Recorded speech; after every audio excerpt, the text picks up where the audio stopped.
ici, là, il se passe des affaires, des fois, là, ça en est épeurant. Tout arrache. Une fois, c'est arrivé, mon ponton a désancré, il m'a cassé 17 pontons.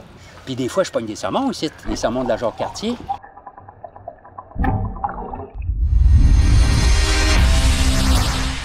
Germain Chevrolet Saint-Raymond, fier partenaire de l'émission La pêche dans la peau avec Samuel Gendron.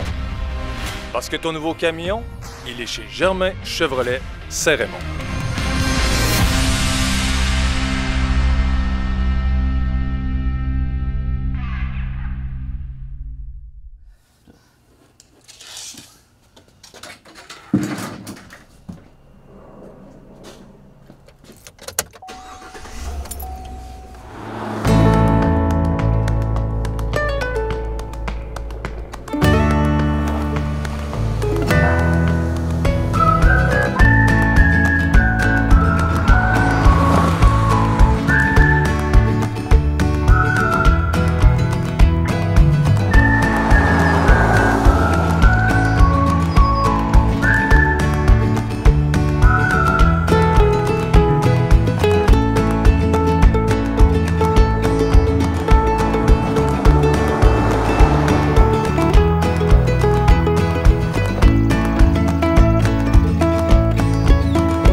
Aujourd'hui, on reste dans Port-Neuf.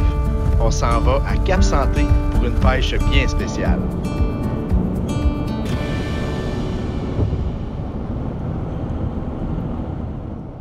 Ce que vous voyez derrière moi ici, c'est une fascine. Une fascine comme ça, on peut attraper plein de sortes de poissons. C'est les marées du fleuve qui nous amènent les surprises. On va aller voir comment c'est fait. Il faut savoir quelque chose. C'est beau le résultat, mais comment on fait ça, c'est toute une aventure.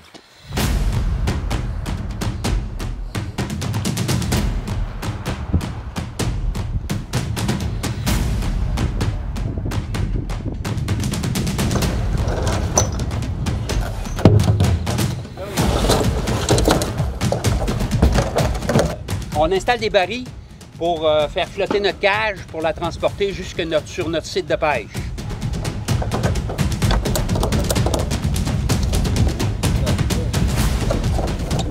On profite de la marée haute justement pour faire ce transport-là. Et puis ce soir, à marée baissante, là, on va procéder à l'installation avec des roches pour la tenir au fond du fleuve.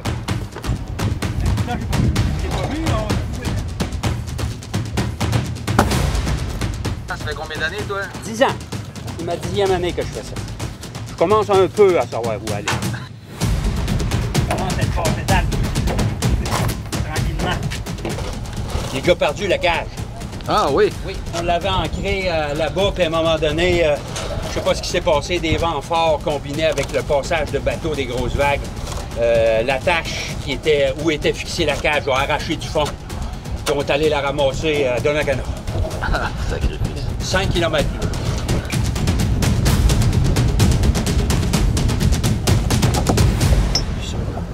Vous vous souvenez de ce baril-là, monsieur? Oui.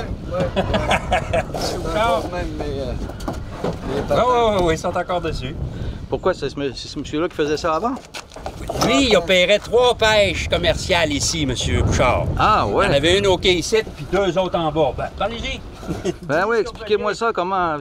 Racontez-moi votre vie un peu de pêcheur. Là. Oh, vie de pêcheur. Oh, il a passé sa vie à pêcher. Même affaire que ça, une quarantaine d'années. Vous avez fait ça pendant 40 ans? Oui. J'avais 9 ports de même à l'eau. Ah ouais? Ah ouais. Puis les meilleures années, vous en preniez combien d'anguilles, là? Oh, 30-35 000 livres.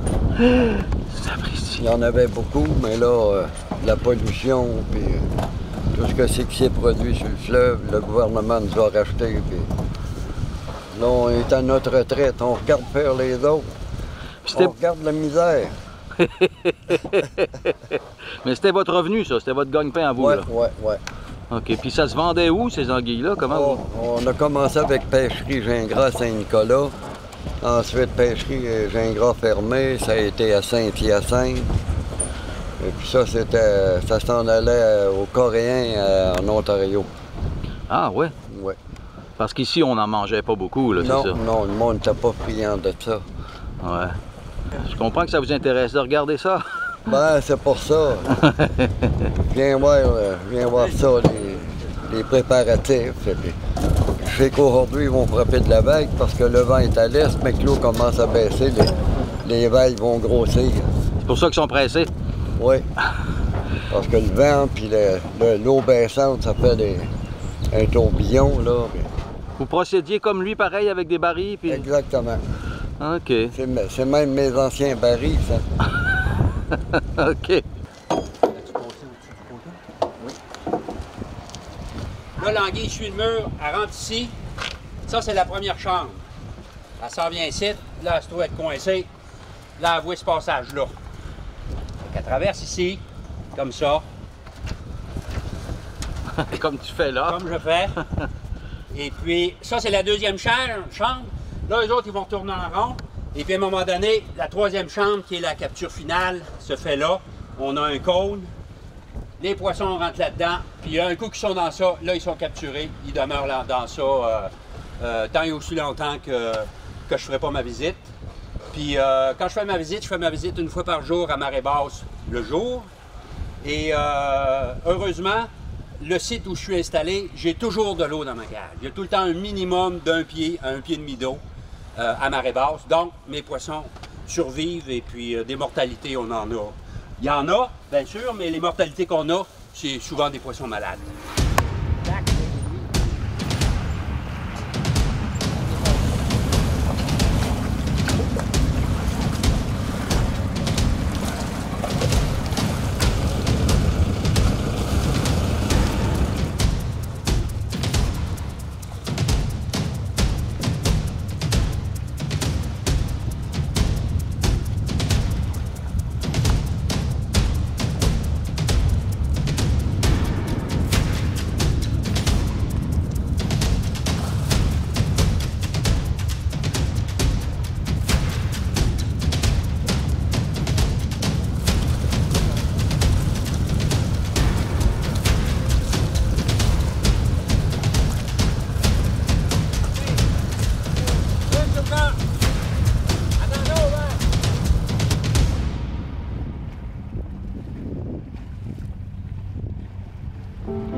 Jean-Guy Frenette n'est pas un pêcheur commercial. Il pêche pour la science. Il est sous-contractant pour le ministère des Forêts, de la Faune et des Parcs du Québec. Sa cage, il l'installe à Cap-Santé, en amont du village.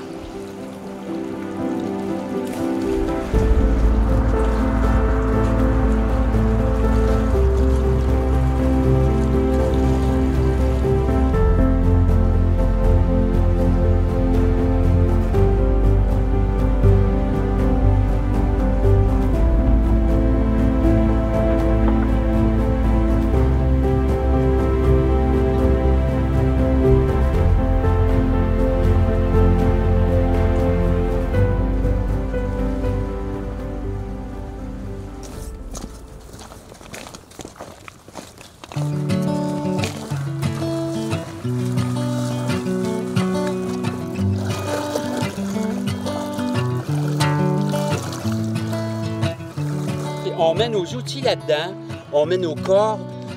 Si des fois on a besoin d'une masse, on a besoin d'une pine de fer, n'importe quoi, on met tout le temps ça dans ça. Puis moi, j'ai une échelle qui est à terre là-bas dans l'eau, puis c'est avec l'échelle qu'on va poser le filet de mur. Là, ici, j'ai un ponton. Ça me sert comme d'entrepôt pour du matériel. On met nos outils, des barres de fer, des poteaux. Fait qu'au début, on emmène les poteaux sur le ponton et puis on les pose au fur et à mesure. Puis quand les poteaux sont installés, là, on fait un voyage de filet avec ma chaloupe. On les empile toutes là-dessus et puis on les installe au fur et à mesure. Puis ça reste ici tout l'été. Okay. Tout l'été. Ça fait que si j'ai un poteau qui pète, on vient ici, je le ramasse. Il vient de servir dans l'inventaire. Il vient de servir dans l'inventaire, puis je le pose. Ça, ces tiges-là, là, Oui. ils sont rentrés comme ça, puis le filet de fond, lui, on l'accroche là, puis je l'accote dans le fond avec ça. Fait que là, il est pris, fait qu'il est tenu par le poteau, entre les deux poteaux, c'est ça qui le tient, puis l'autre bord, c'est le poteau, puis ainsi de suite. Parce que si on ne fait pas ça, ici, là, il se passe des affaires, des fois, là, ça en est épeurant. Tout arrache. Une fois c'est arrivé, mon ponton a désancré, il est rentré dans ça, il m'a cassé 17 poteaux. Ça, c'est un trou, c'est la grosseur de la pine qu'on a. C'est des pines d'armature qui ont en général 2 pieds de long, 2 pieds, 2 pieds et demi de long, ceux pour les pines de base. Et puis les pines de côté, c'est pareil, ça a 2 pieds et demi, 3 pieds de long. Bon, ici, on a un exemple. Ça, c'est nos câbles d'attache. Ça, il y en a tout le long de la pêche. Tout le long de la pêche sur les deux bords. Puis ça reste là en permanence dans le fleuve. C'est tout le temps là. C'est fixé sur des pines de métal dans le fleuve et ça ne bouge pas, ça reste là. Puis année après année, les pines sont, je les retrouve à peu près tous. Ça arrive de temps en temps qu'il y en a une coupe qui arrache. Ça arrive. Il y a un câble d'attache en amont et 2 de l'autre côté pour faire un triangle qui donne la force à la structure. Fait que le gros câble, lui, soutient le gros de la pression, puis les 2 autres stabilisent le poteau.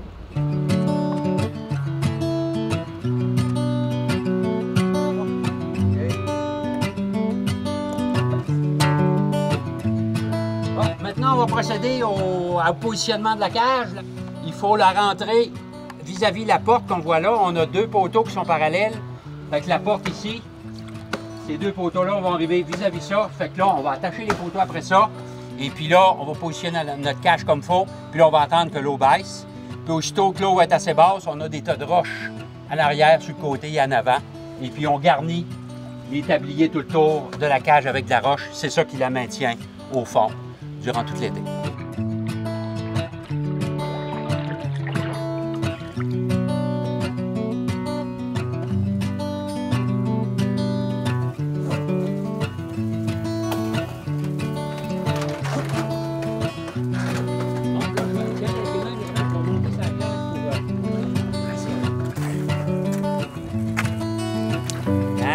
Et voilà. Je suis capable de le passer en dessous.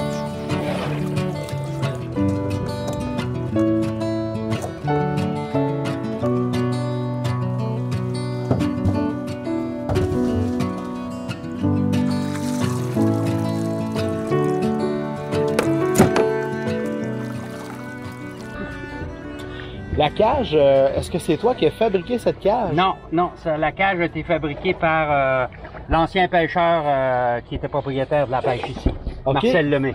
Okay. C'est lui qui l'a fabriqué, mais le ministère, à un moment donné, ils ont eu des fonds. Ils m'ont demandé, es-tu capable de nous en faire fabriquer une deuxième? Parce que là, ça donnait qu'il y avait des fonds de disponibles en capitation, pour le capital. Fait que là, j'ai trouvé un contracteur. Puis, il l'a bâti ici à Donnacona, à côté d'elle. OK, fait qu'il a fait la même chose. La même chose. Fait que j'en ai un super là-bas qui n'a jamais servi encore. Puis elle, là, elle commence à être désuète, là. L'an prochain, elle, c'est sa dernière année.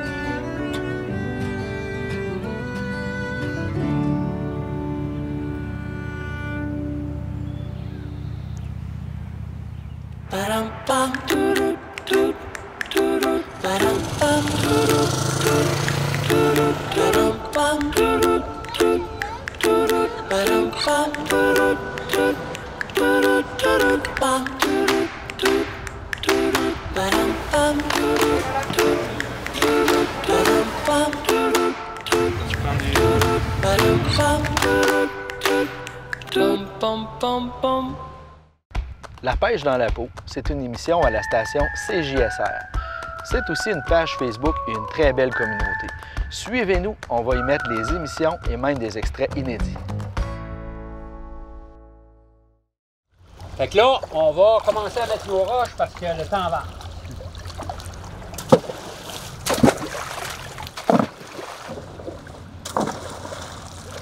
Là, le principe, c'est que le poisson, c'est quand la marée descend, qu'il s'en va de... Oui, quand la marée descend, lui, il va se réveiller sur le mur, puis là, lui, ce qu'il fait, son réflexe, il le suit. Il le suit. Il longe tout le long. Il longe, ah oui, il longe vraiment. Il longe, je les vois souvent, les poissons longés. Il longe, là, Puis là, quand il arrive ici, puis là, il vire. S'il ne rentre pas tout de suite dans la cage, là, il va faire le tour. Il pogne le crochet. Là, il continue à le longer. Puis là, il y a un autre petit crochet là. Il vire. Il vire. À un moment donné, il rentre. Ça arrive, ça peut arriver qu'il y en ait un qui refoute le camp. Oui, oui, oui. Mais par la marée, il est comme poussé vers le filet. Fait qu'il va retourner au filet. Venir ici, puis à un moment donné, Il trouve la porte. puis quand il est rentré en dedans, là, je considère qu'il est fait à l'os. Pour la science. Pour la science, ouais, c'est ça. Je le fais pas mal, je les libère quasiment tous. Ben oui, je sais.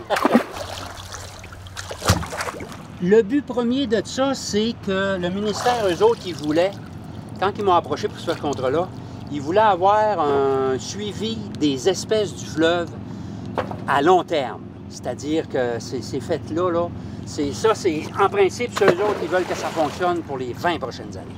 Là, moi, j'en ai 10 de fait. Fait que là, eux autres, ce qu'ils veulent, c'est dans le temps, vérifier toutes les espèces de poissons pour vérifier si, mettons, le doré est en baisse, le bord rayé est en hausse, l'esturgeon est en difficulté, l'anguille, toutes les espèces. Puis à chaque année, on a des projets spéciaux. Comme cette année, j'ai un projet de marquage d'anguilles. Je vais marquer tous les anguilles avec l'aide de Pit-Tac. Oui. Puis eux autres, ils vont être suivis dans le déplacement pour aller frayer à la mer des Sargasses. L'anguille va utiliser une grande diversité d'habitats, que ce soit en eau douce, en eau saumâtre ou en eau salée. Donc, on peut la retrouver autant en lac qu'en rivière, qu'en estuaire, que dans des baies. Au Québec, on va pouvoir rencontrer 4 stades de son cycle de vie.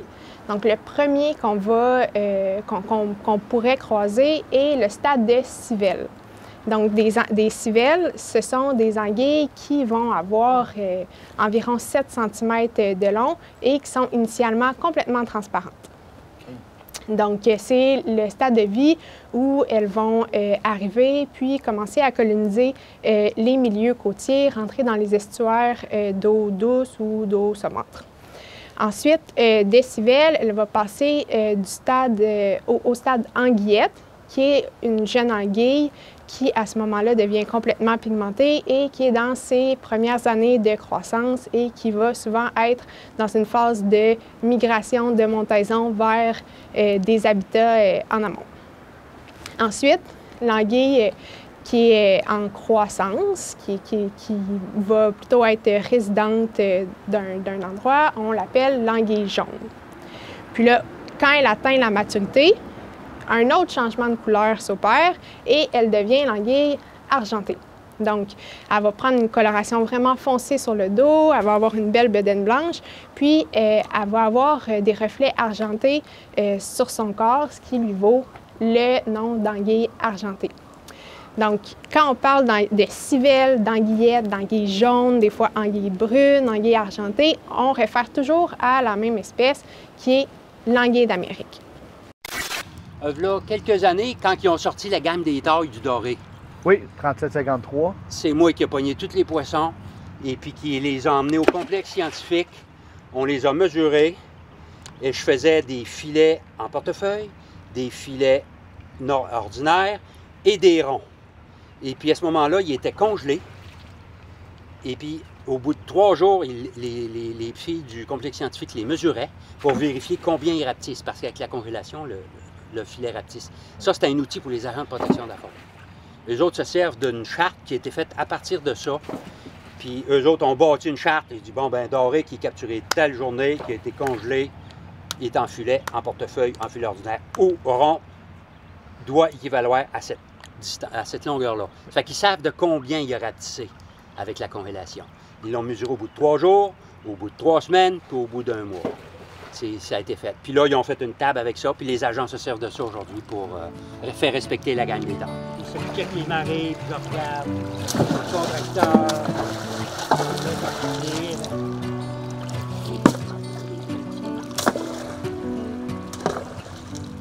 Puis des fois, je pogne des saumons ici. Ben oui. Les saumons de la Jacques-Cartier. En moyenne, je vais prendre, je te dirais, 8 à 10 saumons par année. Et puis, je les libère puis je les manipule le moins possible parce qu'il est extrêmement fragile en eau chaude. Fait qu'à ce moment-là, moi, je fais juste les mesurer grosso modo, juste pour avoir une idée de la grandeur, de la longueur, puis je les libère immédiatement. Fait que, puis ça, c'est des saumons qui proviennent de la rivière Jacques-Cartier, qui, eux autres, rentrent dans la rivière, puis à un moment donné, ils arrivent à la passe migratoire, puis non, ça fait pas son affaire. Il revient de bord, il continue. Mais là, quand il continue, il a perdu l'odeur de sa rivière. Il revient. Toum! Il rentre là. Je comprends. Puis moi, je les prends en note, puis je transmets les informations à CBJC, la corporation qui s'occupe du saumon. Fait qu'eux autres sont au courant comment j'en pogne par année. Puis dépendamment du nombre que je capture, ça nous donne comme une idée si la passe migratoire à Cap-Santé fonctionne comme il faut ou ne fonctionne pas comme il faut. Ici, on a des améliorations à y faire parce que j'étais responsable des 4 rivières à saumon dans la région de Québec, dont la Jacques-Cartier. Et puis c'est moi qui ai monté, avec d'autres bien sûr, le système de capture qu'on a aujourd'hui. Puis aujourd'hui, je suis dans le comité de saumon encore parce que tout le travail que j'ai fait, je ne veux pas que ça tombe tout à terre. C'est la passion. Ah oui, c'est ça, c'est ça. Mais je dis pas que je chauffe tout, mais je suis capable de les aider en tout cas. Tu mets l'épaule à la roue, là. Oui, exact. Bon, mais ici, il ne reste plus grand haut.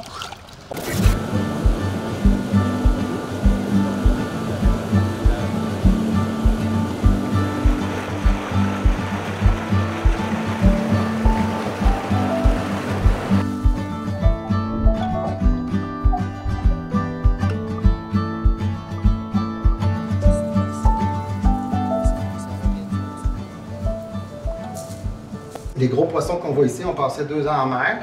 Le petit en a passé 1. Le saumon qu'on voit ici est né, passé 2 à 3 ans en rivière et est allé en mer dans la mer du Groenland. Okay. Donc, dans l'océan Atlantique, là où tous les saumons vont se retrouver. Donc, on a les saumons qui feraient en Europe. On a les saumons qui feraient au Groenland, au Canada et sur la côte est américaine. Tous les saumons vont se retrouver dans la mer du Groenland pour grandir, croître et atteindre l'âge adulte.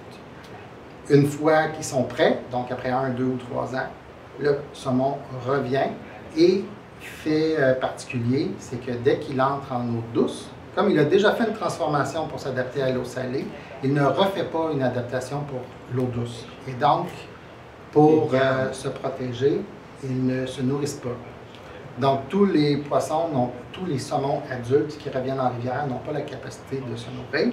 Et donc, si on les pêche avec une mouche, c'est plus parce qu'on les taquine avec la mouche que pour se nourrir.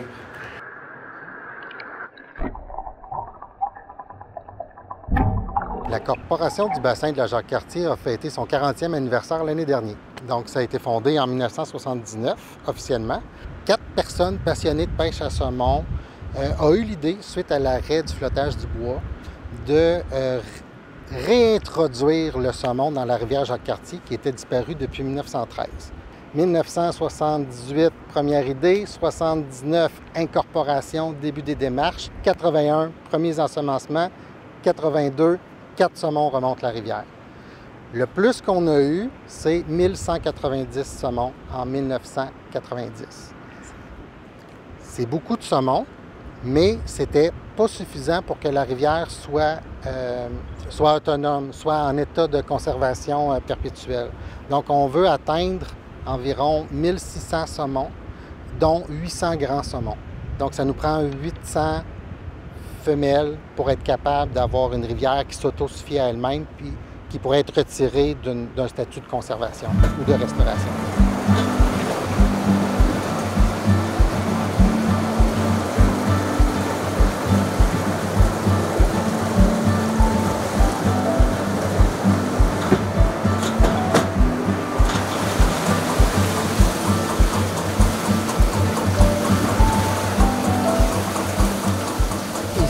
À Cap-Santé, la corporation gère la capture du poisson au sommet de la passe migratoire. Donc, c'est important parce que la compagnie hydroélectrique ici a une passe migratoire qui est fonctionnelle, mais il a été jugé que les autres passes migratoires plus en amont dans la rivière, qui sont vraiment dans le même secteur que la gorge des Ries, qui est aussi un secteur difficilement franchissable pour le poisson, que ça, mis ensemble, c'était difficile. Et c'est pour ça que depuis 2004, tous les poissons sont transportés de la passe migratoire gérée par la CBJC à Cap-Santé jusque dans le parc de la Jacques-Cartier, sur la garnison Valcartier ou d'autres types de dépôts comme le parc des Berges à Sainte-Catherine, pour permettre aux poissons de passer ce secteur-là difficile puis de s'assurer d'une meilleure reproduction possible.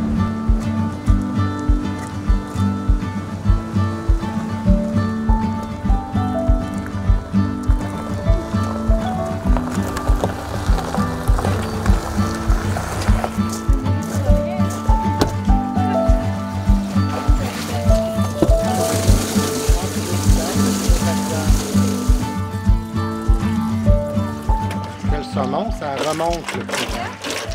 Donc, en versant l'eau dans la rivière, il a tendance à revenir vers l'avant du lac. C'est pas naturel pour lui de se laisser descendre. OK. Contrairement aux saumonos, qui eux sont conçus pour ça. Alors, on utilise un râteau pour les confiner, pour pas qu'il y ait le goût de remonter.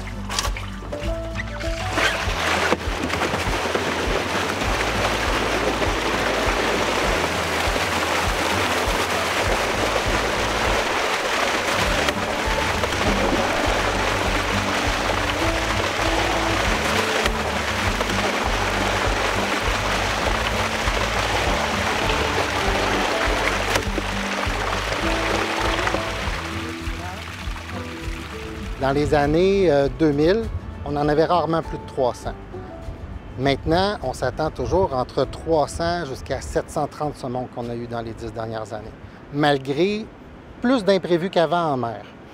C'est-à-dire plus de mortalité en mer, aussi plus de mortalité en rivière ou des mortalités qui ne sont pas toujours de même niveau. On voit quand même une certaine augmentation de la population. Nous, on pense que c'est tout à fait possible d'avoir une rivière à saumon dans la Jacques-Cartier qui se maintient, qui aurait un statut qui s'autosuffirait, donc assez de saumon pour être capable d'arrêter d'être en restauration, mais qui aussi permettrait une certaine forme de pêche.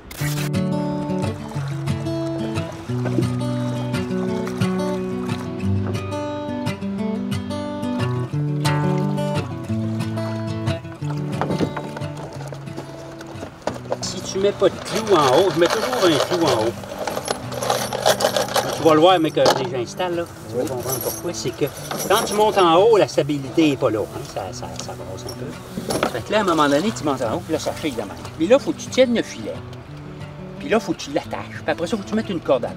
Fait que tout là, en même temps. j'ai rien que 2 mains. Fait que là, je prends un clou, je le pique de côté, je tire mon filet, cloum, je pogne une corde, tout, puis je descends. Tu pars ça.